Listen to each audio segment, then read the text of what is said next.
Oke. Hai, assalamualaikum semua. Selamat pagi, salam sejahtera, salam puasa hari yang Ramadan ke-6. Betul. Macam celik kan kita tidak terasa pun sudah Ramadan ke-6. Tanpa disedari, tahu-tahu hari ke-6 sudah. Kan macam celik saja. Oke.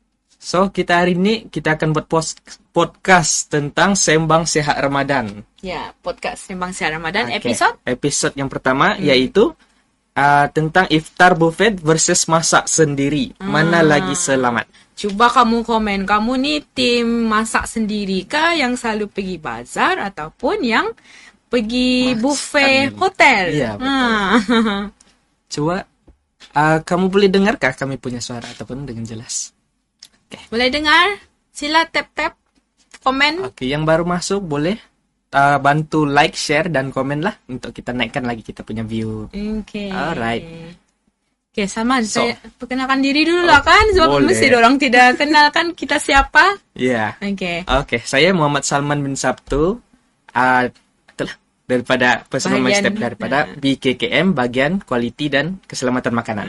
Keselamatan dan kualiti dengan bersama saya hari ini adalah nama saya adalah Cik Nurul Natasha binti Zaiful Hizam. Saya merupakan pegawai teknologi makanan di bahagian keselamatan dan kualiti makanan Jabatan Kesihatan Wilayah Persekutuan Labuan. Tapi saya tahu sekarang viewers kita bukan sahaja di Labuan. Betul. Mesti ada daripada seluruh negeri. Jadi saya ucapkan selamat datanglah kepada di Sembang podcast kita hari ini yang akan membincangkan dengan lebih terperinci. Kita akan bincangkan mana yang lebih selamat, iftar buffet ataupun bazar, ataupun lagi satu masak sendiri di rumah. Jadi kalau Salman macam mana? Kalau saya lebih pilih untuk pergi di luar lah, makan makanan di luar. Buffet ataupun bazar. Kalau kita kalau saya ni ada mood, tapi saya lebih suka memasak lah. Memasak. Sebab memasak ni nanti kita akan perincikan lagi macam mana lah kan. Betul. Lihat daripada komen ni, kebanyakannya semua yang hadir ni masak sendiri. Mengikut jadi student Khairul Aming. Masak simpan kan. Hey, what's up guys? Suara Salman macam Khairul Aming. Pula. Okay. Jadi? Okay, kita teruskan. Okay, untuk yang pertama kita punya segmen adalah dapur rumah. Mana? Adakah lebih selamat? Okay. Okay, kalau dapur rumah ni kan, kalau saya lah. Okay, sebenarnya kita ada tips keselamatan makanan di mana KKM ada menetapkan 5 kunci keselamatan makanan. Seperti yang tuan-tuan dan puan-puan ada tonton dekat video tadi. Sebenarnya tadi kita ada paparkan kan 5 kunci keselamatan makanan di mana ini adalah amalan yang boleh diamalkan semasa memasak di rumah. Bukan apa Salman, kalau saya suka memasak sendiri ni sebab kita boleh kawal. Betul. Dari A to Z. Betul. Kalau kita pergi bazar ataupun buffet, kita tidak tahu makanan tu dari mana, apa semua, apakah dia punya kawalan. Tapi dekat masak sendiri kita tahu A to Z kan? Kita sendiri yang beli. Betul, kita masak sendiri. Di situ kawalan dia lebih ketat lah. Betul. Tapi jangan salah sangka juga. Kita ni kadang-kadang cuai. Kecuaian di dapur ni boleh menyebabkan apa? Keracunan makanan. Contoh di sini yang saya perasan lah kan, kecuaian kita adalah dari segi kebersihan diri. Betul. Kan kalau di rumah kalau Salman pandai masak? Boleh lah masak sikit-sikit. Jangan ni menolong dengan ibu lah. Ibu. Kalau masak ada pakai topi? Dekat rumah Tidak kan? Itu adalah salah satulah, iaitu kebersihan diri pengendali. Kita sendirilah yang memasak di rumah ni. Kalau bolehlah tuan-tuan dan puan-puan, pakailah pelindung diri di mana kita gunakan penutup kepala. Sebab apa? Sebab kadang-kadang rambut cepat tanpa kita sedar ada rambut yang jatuh dalam makanan. Pernah kan situasi itu di mana kita jumpa rambut dalam makanan. Itulah kenapa sebenarnya pelindung diri untuk pengendali makanan ni penting. Di mana kita pakai penutup kepala, kita pakai apron. Orang selalu salah sangka Salman, kalau pakai apron ni melindungi baju kita. Jadi sebenarnya melindungi diri kan melindungi makanan. Sebenarnya apron ni untuk kedua-dua, melindungi badan kita ni dengan melindungi melindungi makanan yang kita serve. Okay. Sebenarnya betul lah, dia lebih kepada melindungi makanan. Sebab di sini yang utamanya main character adalah makanan. Betul. Makanan tu yang kita mau dia sentiasa selamat lah kan. Jadi that's why kita bukan disarankan, kalau boleh wajibkan setiap kali mengendali makanan tu kena pakai apron. Sebab kita tidak tahu kebersihan baju ataupun kalau pengendali makanan tu pergi ke tandas. Tandas kan tempat yang kotor. Jadi mungkin pencemaran daripada tandas tu bawa kepada kita punya pakaian. That's why kita kena pakai apron untuk melindungi pencemaran daripada pakaian kita tu kepada makanan direct. Betul. That's why orang selalu salah sangka dia mau melindungi baju dia takut baju dia kotor semasa masak. Betul. Sebenarnya kita lebih kepada mahu melindungi makanan tu. Yang kita mau serve. Betul. Jadi pastikan juga apron yang digunakan tu bersih lah. Selain itu, kebersihan diri ni termasuk kuku, kebersihan tangan. Jadi pastikan anda apabila memasak, jagalah semua ni. Cuci tangan, kebersihan diri, cek kuku kan dengan pakaian lah. Walaupun kita ni masak untuk sendiri, tapi kita mau juga makanan kita tu bersih di rumah kan. Selain itu, yang kedua ialah asingkan makanan mentah dan makanan yang sudah bermasak. Contoh apa yang senang kita nasi ayam. Nasi ayam. Sebab selalunya apa? Sebab nasi ayam ni ada ayam mentah kan? Betul. Dengan ada salad, sayur. Selalunya kan, saya mau tanyalah kita punya sini viewers. Kalau di rumah anda tu ada berapa papan pemotong di rumah? Adakah one for all? Soalnya konsep orang ni one for all. Satu untuk semua. Which is papan pemotong tu jugalah dia potong ayam, itu juga sayur, kek. Itulah orang cakap kan, mama saya potong kek rasa ikan, rasa ayam, rasa bawang lah kan. Ada kan macam tu. Selalunya ni lah kek rasa ataupun buah rasa bawang. Rasa bawang. Sebab apa? Bercampur sudah semua. Ataupun papan pemotong tu pun bercampur. Jadi pastikan peralatan untuk bahan mentah dan bahan bermasak tu berasingan. Supaya tidak berlaku pencemaran silang lah. Apa itu pencemaran silang? Salman tahukah? Untuk pencemaran silang tu, dari apa yang saya tahu, transfer bakteria daripada kita ataupun pencemaran lah kepada makanan. Betul lah, betul. Maksudnya pencemaran silang ni berlaku apabila bakteria daripada makanan yang sudah bersih, dia tersilang kepada makanan yang makanan yang kotor, silang kepada makanan yang bersih. Di situ berlaku pencemaran silang lah, dia bercampur-campur. Contoh macam tadi nasi ayam kan. Contoh papan pemotong ni dia gunakan untuk ayam. Lepas dia potong ayam, dia gunakan lagi untuk potong salad. Betul. Tanpa dibasuh, tanpa dibasuh, tanpa diapa. Jadi di situ berlaku pencemaran silang. Jadi sebenarnya di sini lebih baik apabila diasingkan. Papan pemotong apa? Lagi baguslah kalau guna color coding. Color coding ni maksudnya apabila papan pemotong tu warna merah khas untuk daging. Ayam, daging. Ya, betul. Dia ada kod. Anda boleh search. Dia ada beberapa kod lah. Di situ ada kod hijau, kod putih. Dia ada khas. Papan pemotong ni untuk apa? Ini untuk apa? Lebih bagus. Sesuai lah. Kalau macam lagi tu. Papan pemotong tu ikut color kan. Color coding lah. Yang ketiga adalah masak dengan sempurna. Ni kalau di rumah lah masak dengan sempurna. Sebenarnya terpakai juga untuk pengendali makanan di bazar semua tu kan. Pastikan makanan anda masak dengan sempurna lah. Di mana kita selalu nampak ayam tu besar-besar kan di bazar. Makan ayam dia ayam paha yang tebal tu. Jadi pastikanlah isi di dalam tu juga bermasak. Bermasak. Selalunya kita nampak yang mentah-mentah ni sebab dia tebal. Jadi pastikan bila anda masak tu adalah dia dimasak dengan sempurna tidak mentah. Masak secara keseluruhan lah. Bukan saya di luar tapi di dalam pun kena masak juga. Betul sekali Salman. Sebab apa selalunya kan kita di bahagian keselamatan dan kualiti makanan ada juga mendapat aduan di mana ayam yang dibeli mentah. Ini tahun-tahun sebelum ni lah. Tahun ni Alhamdulillah belum ada lagi aduan tentang bazar. Harap-harap tidak ada lah. Maintain lah sepanjang tahun ni kan. Sepanjang bulan Ramadan ni. Jadi sebelum ni kita tahun-tahun lepas lah kita ada menerima ayam yang dibeli tu mentah. Jadi ini adalah merupakan satu kita punya kerisauan lah apabila kita masak. Jadi pastikan ayam tu mentah. Ayam mentah. Sorry, ayam tu masak dengan betul. Ampun. Puasa kan sasul bahasa saya. Jadi pastikan masak dengan sempurna. Kalau boleh guna termometer. Termometer kita cek suhu daging tu di dalam tu. Adakah dia mencapai tahap masak tu. Kalau dia masih sejuk-sejuk, itu belum masak lah tu. Pastikan dia melebihi 75 degree Celsius lah. Okay. Lepas tu yang keempat juga simpan pada suhu yang sesuai. Contohnya kan, okay, kalau di bazar, pernah beli puding? Puding? Pernah. Pernah? Puding kelapa, puding macam-macam. Diorang simpan di mana? Selalu yang saya lihat di sini, diorang akan letak dalam styrofoam yang ais lah. Betul.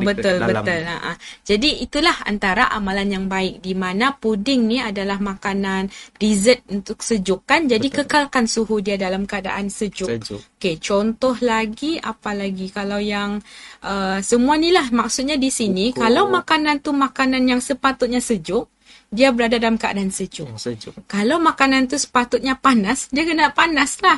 Contoh kan saya tengok lauk-lauk tu kan dia kena kekal di dalam suhu panas. Tapi kalau dia berada di dalam suhu bilik, dia kena makan sebelum 4 jam. That's why lah kalau orang beli di bazar ni, saya nasihatkan, tolonglah habiskan makanan tu sebelum 4 jam. Kalau beli di bazar tu kan, jam berapa jam tu? Jam 2 lah. Jam 2, jam 3. Awal je pergi ke bazar. Jam 2, jam 3. Kita sungkai jam 6.30 jam 6.30. Okey. Jadi maksudnya habiskanlah di situ. Habiskan. Tapi kalau tidak habis, kena masukkan di dalam peti ais ataupun freezer lah. Freezer lebih baik sebab bakteria di dalam suhu yang sejuk beku, dia akan tidur. Di sini dia tidak akan membiak lah, dia akan tidur. Tapi kalau dia berada di chiller, dia akan membiak dengan slow. Pelan-pelan saja. Tapi dia still membiak. Dia masih that's why kita kena habiskan dengan cepat lah kalau berada di dalam chiller. Tapi masih elok lah digunakan. Yang penting kena segera lah masuk dalam peti ais kalau tidak makan kan.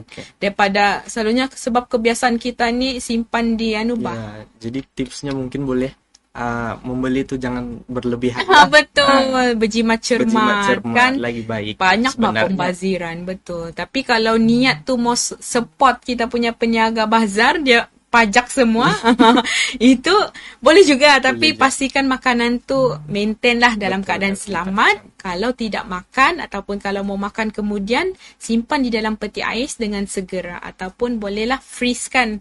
Tapi makannya dah tahu bila, itu pun bahaya juga. Untuk maklumat tuan-tuan dan perempuan lah kan, kita punya viewers, tempoh untuk makanan bermasak ni 4 jam di dalam suhu bilik. Tapi kalau di dalam chiller, dia tidak lebih daripada 3 hari. Tapi kalau dalam freezer, boleh tahanlah lebih lama. Sebab dia tidak membiarkan bakteria, jadi sebulan lah. Dia tidur lah. Dia tidur. Kan ditidurkan. KKM tidurkan dia. Begitu. Okey, lepas tu kunci yang kelima adalah gunakan air dan bahan makanan yang bersih dan selamat. Di sini Labuan, alhamdulillah kita belum ada lagi masalah air. Harap-harap tidak adalah sepanjang Ramadan ni supaya kita boleh masak dengan selamat lah. Sebab air ni penting untuk kita mencuci kan, untuk kita masak. Tapi kalau anda masak guna air kan, gunalah air yang sudah bertapis ataupun air yang sudah dirawat. Jangan guna air pipe lah. Sebaiknya guna air yang sudah dirawat, air yang bertapis, air kowe ke, air jenama apa lagi, boleh. Tidak ada masalah. Okay. Itu tadi tips kalau masak di rumah lah. Macam tadi kelebihan masak di rumah ni kita boleh kawal. Betul. Kita boleh kawal dia punya rasa, quantity, semua telah. Keselamatan makanan. Dari awal lagi. Betul. Penerimaan bahan mentahnya lagi. Okay, next. Kita lihat daripada komen di sini. Oh, hadir. Saya beli jam 1, perlu makan jam 4 lah ni. Jangan, kita berpuasa. Siapa yang mau makan jam 4 tu? Dia bergurau kali ya. Bergurau. Okay, seterusnya kita pergi ke... Kita berbalik lagi dengan yang papan pemotong tadi itulah. Berbalik dengan papan pemotong tu sebaiknya kita fokuskan papan pemotong tu sebelum kita untuk proses bahan mentah yang lain kita cuci dulu. Betul ke? Sebenarnya jadi perdebatan juga baru-baru ni di mana orang ramai bertanya, Puan, mana yang lebih bagus? Adakah papan pemotong kayu atau papan pemotong plastik? Apa jawapan viewers kita? Di sini. Cuba kamu komen. Mana yang lagi yang selamat? Kita ni sekarang membuat pilihan. Kita mau guna papan pemotong kayu ataupun plastik. Mana rasanya lebih selamat? Okay, sebenarnya saya bagi tahulah kan, sebenarnya dia kepada tahap kesesuaian tu dan keselamatan adalah berdasarkan pilihlah papan pemotong yang senang dibersihkan. Tidak kisahlah kamu guna papan pemotong kayu ke plastik, tapi kalau kamu tidak bersih dengan sempurna, sama juga kan pencemaran. That's why apa-apapun papan pemotong yang tuan-tuan dan puan-puan beli ataupun gunakan, pastikan senang dibersihkan supaya next time kita guna masih selamat lah. Okay, makanan kita pun tidak tercemar. Sekarang pun kita boleh nampak papan pemotong plastik ni ada yang jenis tebal, kualiti dia okey. Kayu pun sama, ada yang tebal dan ni. Okay, pilihan di tangan anda lah. Tapi sebenarnya saya lebih suggest pilihlah papan pemotong yang senang dibersihkan. Dan anda pun ketika mencuci itu bersihkanlah betul-betul. Kan namun tinggalkan sisa kan, kadang-kadang kita tengok melekat ayam. Betul lah, itu risau. Itu yang susah. Kan contoh. Jadi tuan-tuan dan puan-puan, saya tidak menetapkanlah perlu kayu, perlu plastik, tidak. Kita daripada kita sendiri, kita yang perlu bersihkan dengan papan pemotong tu. Bersihkan dengan sempurna lah papan pemotong tu, pastikan bersih. Itu lebih disarankan untuk ada papan pemotong yang berlainan warna. Betul sekali. Macam saya sarankan tadi kan. Betul. Lebih baik sebenarnya kalau ada papan pemotong yang color coding supaya kita lebih menjaga keselamatan makanan tu. Ayam saja. Roti saja. Itulah case nanti kek tu rasa bawang tu. Kan sebab papan pemotong yang sama saja semua. Bawang pun guna papan pemotong itu, kek pun guna pemotong itu, buah pun sama. Jadi di situlah kenapa kita perlu ada color coding untuk ni. Kalau tidak mampu pun tidak mampu beli banyak-banyak bermacam warna tu ikut color coding, memadailah kalau anda ada beberapa papan pemotong untuk yang mudah dicuci. Betul, Salman. Betul. Okay. Kita teruskanlah dengan yang ni untuk segmen dari kedua. Segi belum lagi. Belum lagi. Ada lagi. Untuk dari segi penyimpanan bahan mentah ataupun dengan bahan ni lah yang sudah masak dekat peti ais macam mana pula. Ya, maaf lagi sekali. Penyimpanan tu? Bahan mentah dengan dengan bahan yang sudah masak di peti ais. Okey. Menarik soalan Salman. Sebab apa? Di peti ais ni ada macam-macam. Betul. So, sumbat sana, sumbat sini sana, kan. Sini yang baru letak saya macam kan, tu. Jadi sebenarnya etika ketika tuan-tuan dan puan-puan menyimpan makanan di dalam peti ais adalah sebaiknya berlabel supaya ini untuk contoh makanan bermasak. Makanan bermasak, tolonglah label. Sebab kadang-kadang kita lupa, ini bila sudah punya berapa ni? Lama? Berapa lama sudah kan? Makanannya dari mana, apa semua. Betul. Tidak ingat sudah. Sebab saya faham peti ais di rumah masing-masing ni banyak item di dalam dia. Betul. Jadi lebih baiklah susun makanan bermasak tu berlabel. Okay, berlabel tarikh lah. Untuk bahan mentah tu boleh susun yang mentah of course lah, yang sejuk beku di atas. Kan. Lepas tu sayur-sayur di kompartmen dia ada sayur yang fresh. Betul. Kan.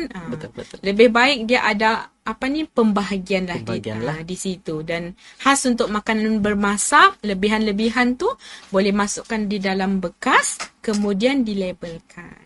Betul. Okay? Jadi kita asingkanlah mana yang bahan mentah dengan bahan yang sudah masak. Betul. Supaya dia mengurangkan risiko pencemaran silang berlaku. Pencemaran silang tu, okay. Betul.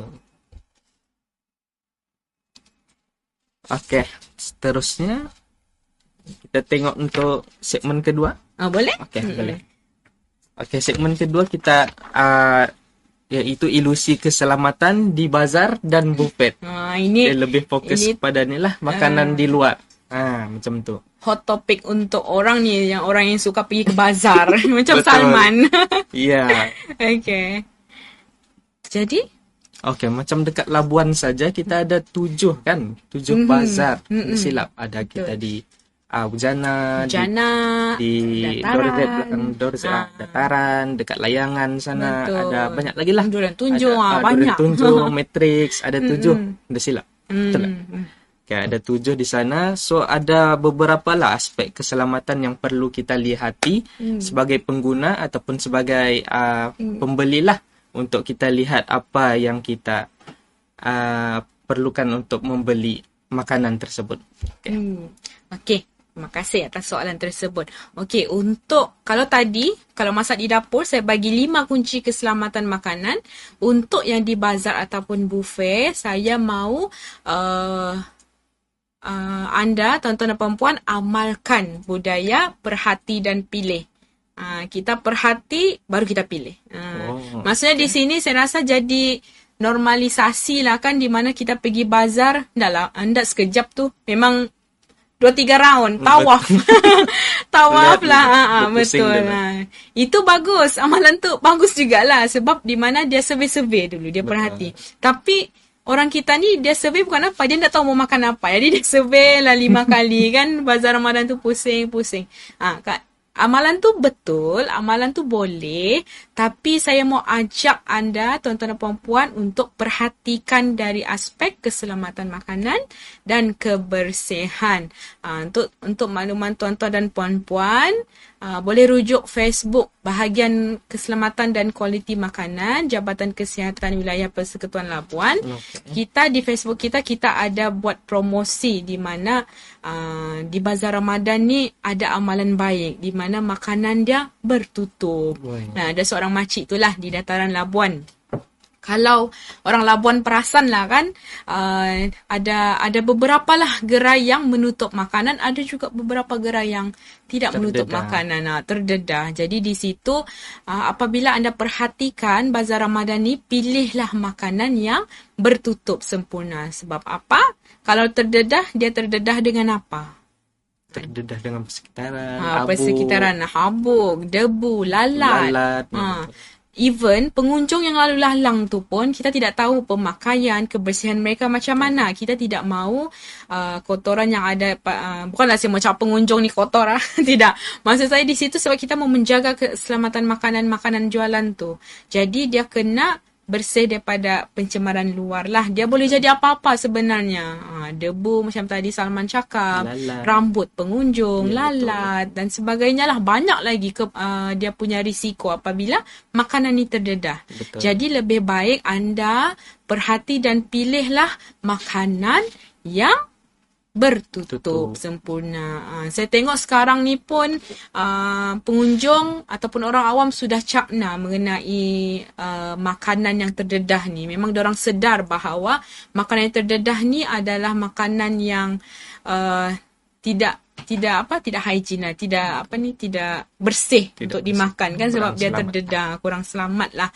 Jadi lebih baik kalau tuan-tuan dan puan-puan pilihlah makanan yang bertutup. Yang kedua sekali, sekarang ni kita banyak kan nampak makanan home base, home base food. Saya pun suka perhati makanan home base ni sebab apa dia menarik. Banyak dessert, banyak makanan, nasi pun ada home base. Sedia dimakan lah RTA. Even Salman sendiri adalah PIC untuk home based food. Beliau lebih tahu di mana bila anda memilih makanan home base, pilihlah makanan yang berlabel. Betul. Sebab apa?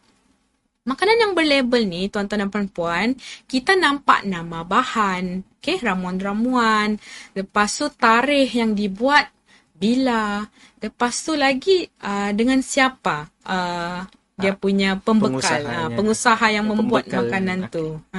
Jadi, apabila ada semua detail-detail ni, pembeli boleh trace balik kalau ada apa-apa berlaku dengan makanan tu. Maksudnya macam, makanan ni saya beli, contohlah kan, ada skru lah. Baru-baru ni ada viral.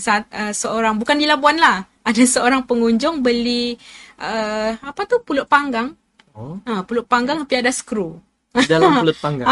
Viral lah. Tapi dia, dengan siapa dia mau mengadu. Tidak tahu siapa yang membuat.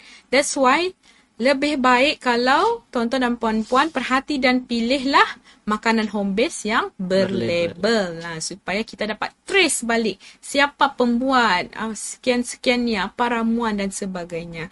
Even ada yang komen sebenarnya seorang yang lactose intolerance pun memudahkan mereka untuk memilih makanan. Betul. Supaya mereka tidak ada simptom lactose intolerance tu lah. Kemudian kalau di buffet ni juga, perhatikanlah kebersihan, pengendali makanan tu sendiri. Kalau sebelum ni, semasa taklimat, saya ada sampaikan kepada pengusaha, jangan pakai glove warna hitam. Saya harap tahun ni tiadalah sudah pengendali makanan yang guna glove warna hitam. Betul. Risau betul saya, sebab sebenarnya ada dua yang tidak boleh berwarna hitam untuk pengendali makanan. Satu, apron. Yang kedua adalah glove. Sarung tangan. Jadi, pilihlah warna yang cerah. Sebab apa? Apabila anda memakai warna yang cerah untuk apron dan glove, senang untuk kita detect kotoran. Kita kesan kotoran. Kalau kotor, basuh. Kalau kotor, glove, ganti. Macam itulah. Ada yang tanya pasal link kehadiran. Jom kita jawab dulu. Kesian pula diorang menanya-nanya. Ada link kehadiran. Okey, untuk link kehadiran ni, kami akan berikan QR tu pada akhir kami punya podcast ni lah. Harap bersabar. Jadi stay tune. Stay tune lah. Okay. InsyaAllah nanti pada akhir podcast ini kita akan bagi link kehadiran kepada tuan-tuan dan puan-puan. Stay tune sehingga ke akhir rancangan lah. Okay. Apa lagi tadi? Kamu tadi di mana kita? Glove warna hitam. Glove warna hitam. Okay, that's why lah saya cakap tadi, saya tekankan mengenai amalan perhati dan pilih semasa di bazar Ramadan. Betul. Mungkin lepas ni kita boleh rehat dulu. Jadi, kita teruskan ataupun... Lepas ni kita rehat lah. Kita boleh tengok-tengok dulu soalan-soalan daripada kita punya viewers. Share, tap screen guys, untuk kita reach kan ni. Okay, sementara tu kita boleh jawab mungkin 2 soalan dulu lah. Lepas tu kita iklan kan? Boleh. Okay. Yang first daripada Katie Slot. Macam mana dengan tukang-tukang masak di restoran? Diorang pakai apron separuh saja. Puan boleh sampaikan kepada kami di mana restoran tersebut. Boleh adukan. Sebab sebenarnya pemakaian apron ni adalah perlu full. Betul. Perlu penuh. Tidak boleh pakai separuh.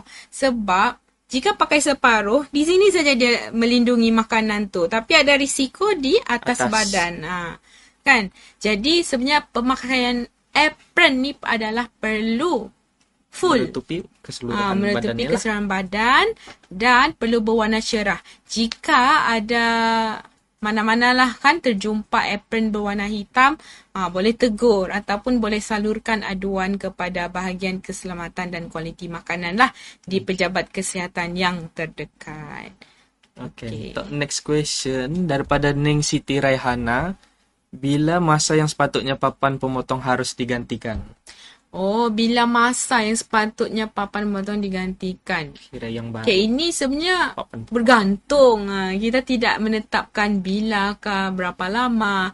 Dia sebenarnya bergantung Puan Neng Siti Raihana. Sebab di sini kita tidak tahu penggunaan Puan berapa kerap. Betul. Mungkin Puan adalah pengusaha restoran. Hari-hari guna. Hari-hari guna makin menipis lah chopping board tu kan. Mungkin 3 bulan mungkin boleh tukar sudah. Mungkin. Saya tidak tahu tahap penggunaan masing-masing lah. Tapi tips dia di sini bila tanda-tanda yang memerlukan seseorang untuk gantikan papan pemotong tu adalah apabila ada sudah torehan yang sangat dalam lah. Yang tidak boleh dibersihkan. Sebab kadang-kadang papan pemotong pisau kita sangat tajam kan. Betul. Jadi ada kesan yang sangat dalam tu. Itu mungkin boleh boleh digantikan lah. Ditukar dengan yang baru. Tengok keadaan papan pemotong. Tapi kami di KKM, selagi mana kami nampak papan pemotong tersebut bersih, tidak ada kulat, kan kebersihan Betul. Papan pemotong tu sempurna, kami tidak ada masalah lah. Tengok depends situation kepada gantung papan pada situasi pemotong. Itulah Betul. Tu. Okey. Jadi kita rehat sebentar lah untuk selama mungkin dalam 5 minit macam tu. Bagi ruang untuk berehat sebentar. Berehat sebentar selepas ni. Jumpa lagi.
Oke, kita teruskan lagi. Kita punya segmen yang seterusnya, yaitu segmen drama sahur dan orang dulu-dulu. Oke aja. Oke. Untuk nih Cik Tasya lah. Kalau yang sahur kan, kalau kita lebihan makanan daripada sungkai itu, boleh gak? Boleh tak kita teruskan untuk kita bawa ke sahur macam tu? Sebab tadi pun sebenarnya awal tadi kita ada sentuh sikit lah mengenai sahur ni. Sebab biasalah kan kadang-kadang kita ni bersemangat dalam membeli ataupun menyediakan juadah semasa berbuka. Jadi banyak lebihan-lebihan makanan yang boleh dibawa ke sahur lah. Selalunya kan kebiasaan kita. Jadi mau pastikan dia selamat, dia kena macam ni. Apabila kita berbuka jam 7. Macam tu lah kan, mungkin di Labuan awal sikit lah, 6.30. Mungkin di Semenanjung jam 7 lebih macam tu.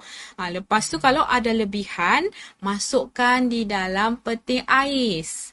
Masukkanlah dalam peti ais. Kamu mau makan masa moreh kah ataupun masa sahur, masukkanlah lebihan tu dalam peti ais dahulu. Kemudian, sudah mau makan, barulah panaskan. Panaskan guna microwave dan sebagainya lah. Panaskan dengan sempurna. Sebab apa? Sebab tadi saya ada cakap, kalau kita biarkan di dalam suhu bilik, bakteria akan membiak dengan sangat cepat. Itu yang menyebabkan nanti kena keracunan makanan lah, makanan rosak lah dan sebagainya lah. That's why kenapa kita kena masukkan di dalam peti ais di bahagian chiller ataupun freezer. Freezer adalah lebih baik lah sebab freezer bakteria tidur. Di mana dia tidak membiak. Dia stop membiak di dalam suhu freezer. Kalau di dalam suhu chiller, dia akan membiak dengan perlahan.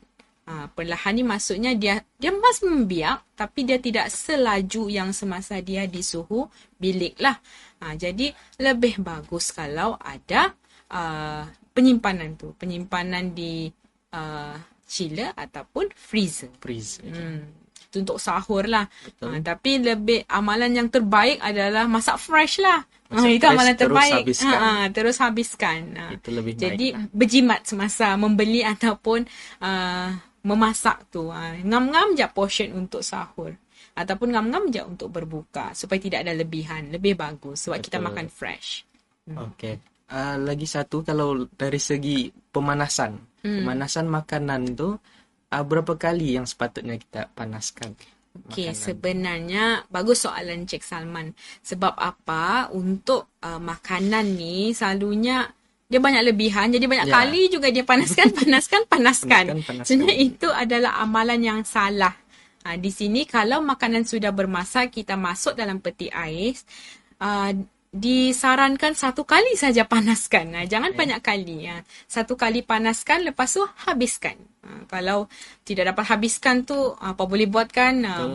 Terpaksa buang lah. Sebab apa? Ada risiko di situ. Kalau dipanaskan banyak kali, makanan rosak. Bakteria dah macam adapt dengan suhu tu. Bakteria dah terlalu banyak dalam makanan. Tidak boleh dipanas berulang kali lah. 1 kali memadai. Kemudian kalau ada lebih, terpaksalah buanglah demi keselamatan perut. Betul. Daripada keracunan makanan. Lebih baik kita buang. Okey, kita baca komen lah. Baca soalan daripada kita punya viewer. Okey, kita baca soalan yang tadi kita belum jawab. Daripada Rafati. Jadi meal prep yang sudah masak tu puan, kalau di frozen berapa lama boleh disimpan? Okey, saya faham sebab ramai yang suri rumah menyediakan meal prep ataupun makanan frozen kan. Kalau tuan puan sediakan meal prep tu contoh simpan di dalam freezer lah kan, di dalam keadaan sejuk beku. Makanan tu boleh dimakan dalam tempoh sebulan lah. Sebulan sahajalah. Janganlah berbulan-bulan sebab kita tidak tahu tahap keselamatan makanan. Tapi sebenarnya makanan frozen ni tidak ada masalah. Dia ada yang cakap 6 bulan pun boleh. Tapi untuk langkah selamat kita ambil sebulan sajalah. Dalam 1 bulan tu habiskanlah. Sebulan 2 bulan habiskan makanan yang kita frozenkan tu. Bulan Ramadan ni sesuai lah. Sebab kita puasa sebulan saja. Boleh buat meal prep. Tidak ada masalah. Betul. Okey, untuk next question daripada Azali Razali. kalau pengendali makanan menggunakan glove hitam juga, kepada siapa kami perlu buat aduan? Okey, tentang aduan, tuan-tuan dan puan-puan, catat nombor ni. Saya bagi talian nombor WhatsApp untuk aduan kebersihan premis makanan. Taliannya ialah 012-8484-378. Saya ulang, 012-8484-378. Ini adalah nombor talian WhatsApp untuk aduan premis makanan di seluruh Malaysia. Bukan sahaja di Labuan. Walaupun kami berpusat di Labuan, tapi sebenarnya seluruh Malaysia menggunakan talian WhatsApp yang sama untuk sebarang aduan kebersihan makanan. Okay. Next question daripada Maisarah Jamil. Perlukah penjual makanan di rumah home base ambil suntikan typhoid? Terima kasih Puan Maisarah. Bagus Puan Maisarah ni. Dia ada kesedaran mengenai suntikan typhoid dan makanan di rumah lah. Okey, untuk maklumat tuan-tuan dan puan-puan, kami sangat-sangat mementingkan suntikan typhoid ni kepada pengendali makanan. Jadi maksudnya penjual makanan di rumah tu pun perlulah mendapatkan suntikan typhoid dan hadir latihan pengendali makanan. Lebih bagus kalau tuan-tuan dan puan-puan yang pengusaha home base ni kan mendaftar dengan KKM di bawah penyenaraian home base food. KKM ada penyenaraian tersebut, bolehlah hadir ataupun mohon ke mana-mana pejabat kesihatan daerah yang terdekat lah.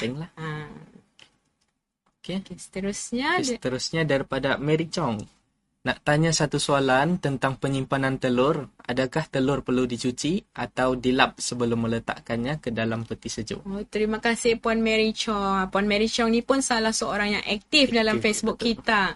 Okey, Puan Mary, untuk makluman semualah, telur ni ada lapisan ataupun selaput yang melindungi telur, isi telur lah, daripada kuman di luar. Jadi apabila kita basuh awal, sebelum menggunakan, jadi telur tu dia terdedah dengan bakteria ataupun kuman luar. Sebenarnya selaput tu adalah pelindung semula jadi telur. Jadi hanya cuci apabila anda ingin menggunakannya. Cuci sebelum guna lah. Kalau belum mau guna, simpan dahululah, tidak perlu cuci.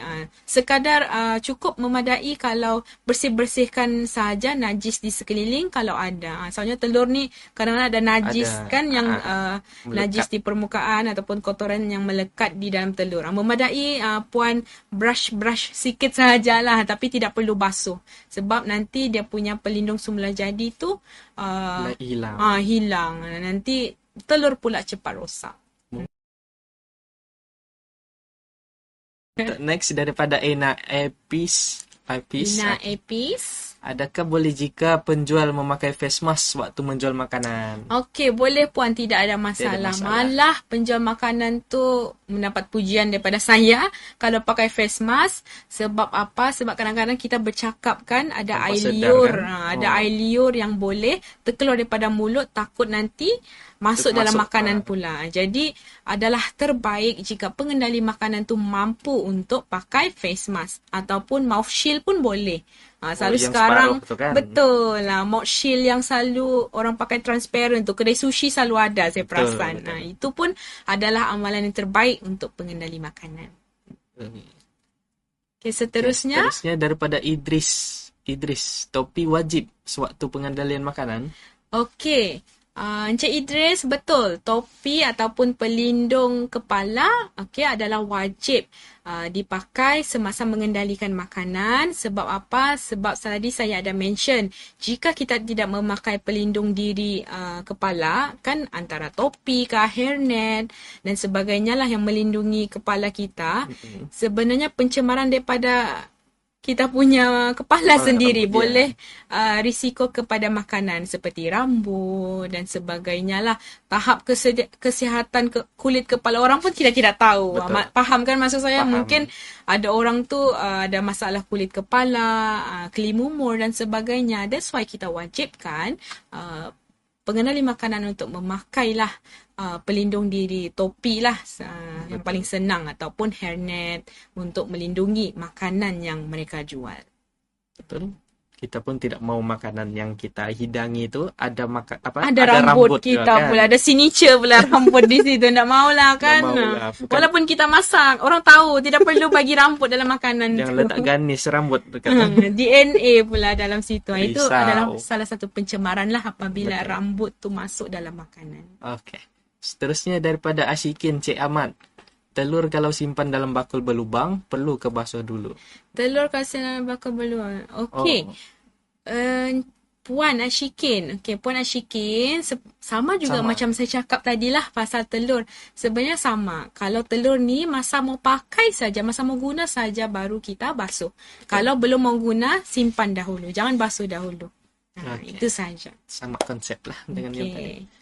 Okay, next daripada Balkis Morad, ayam dan ikan yang sudah diperap macam garam, kunyit atau perapan lain segala, bolehkah kita simpan di bagian bawah peti ais dalam tempoh masa yang panjang, macam peti ais dekat bawah? Faham, sebab dia mau perap. Okey. Semalaman. Sebenarnya boleh puan, sebab seperti saya cakap tadi, kita akan mau perap sahaja kan. Perap lagi pun perapan kita tu sudah ada garam, kunyit. Dia basically macam preservatif juga garam kunyit ni kan. Supaya tidak ada bakteria lah membiak.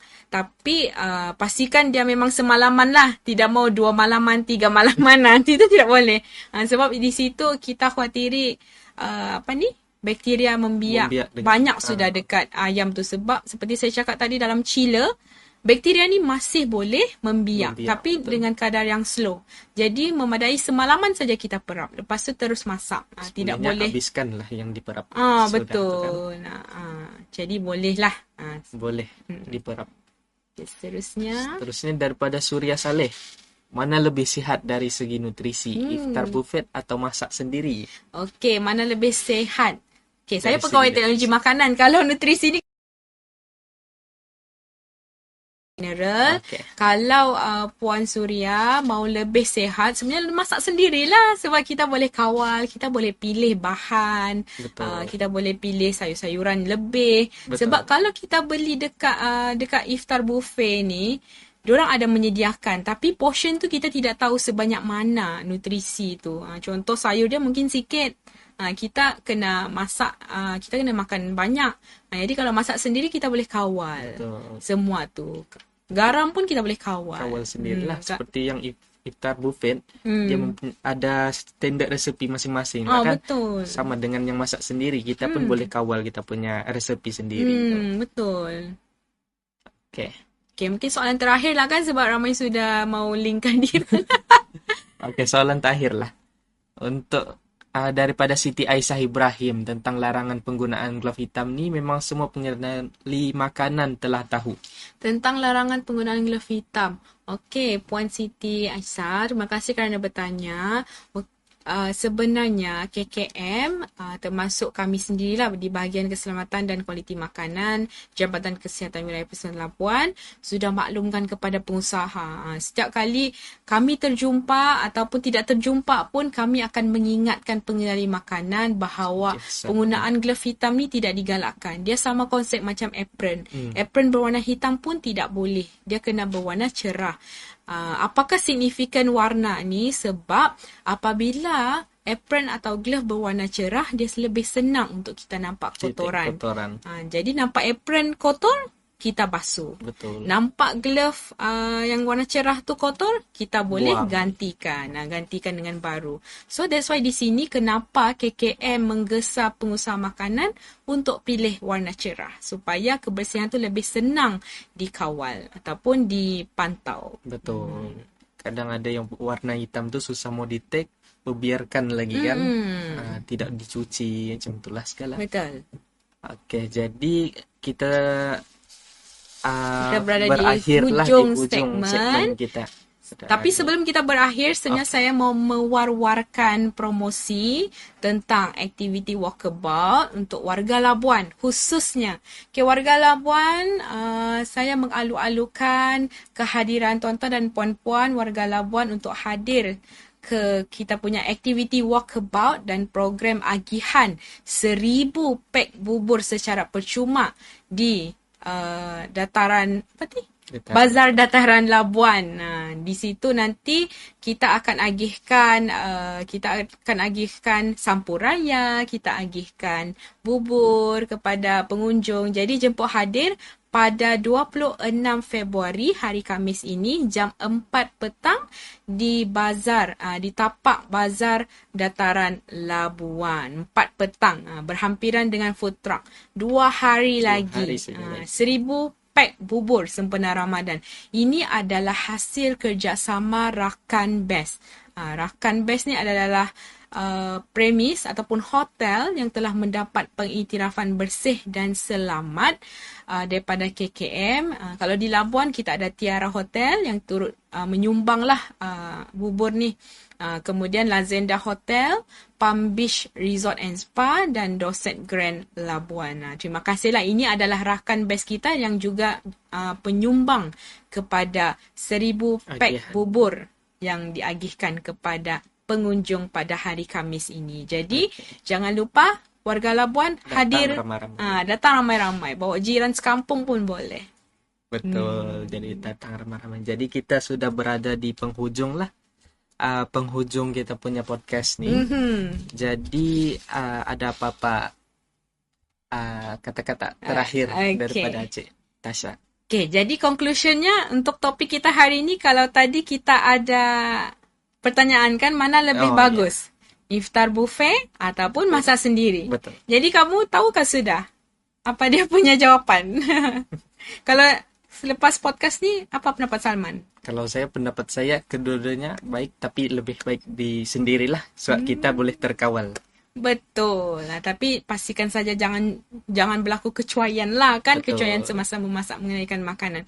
Okey, sebenarnya kalau terpaksa pilih satu lah kan, makan di luar ataupun masak sendiri, sebenarnya tahap keselamatan itu bergantung pada cara. Bukanlah tempat. Cara kita sendiri ataupun cara tempat yang kita membeli. Kalau tadi kita masak sendiri, kita amalkan 5 kunci keselamatan makanan. Betul. Kalau kita pergi ke bazar, kita amalan perhati dan pilih itulah jadi keutamaan. Betul. Jadi di sini kita tidak mau berdebat, tapi pilihlah kebersihan dan keselamatan makanan yang anda rasa patuh dan tidak mengundang kemudaratan lah. Tetap menjaga kebersihan dan kesihatan diri kita dan keluarga. Betul. Jadi kita sudah sampai ke penghujungnya. Kita teruskan untuk next episode nantilah.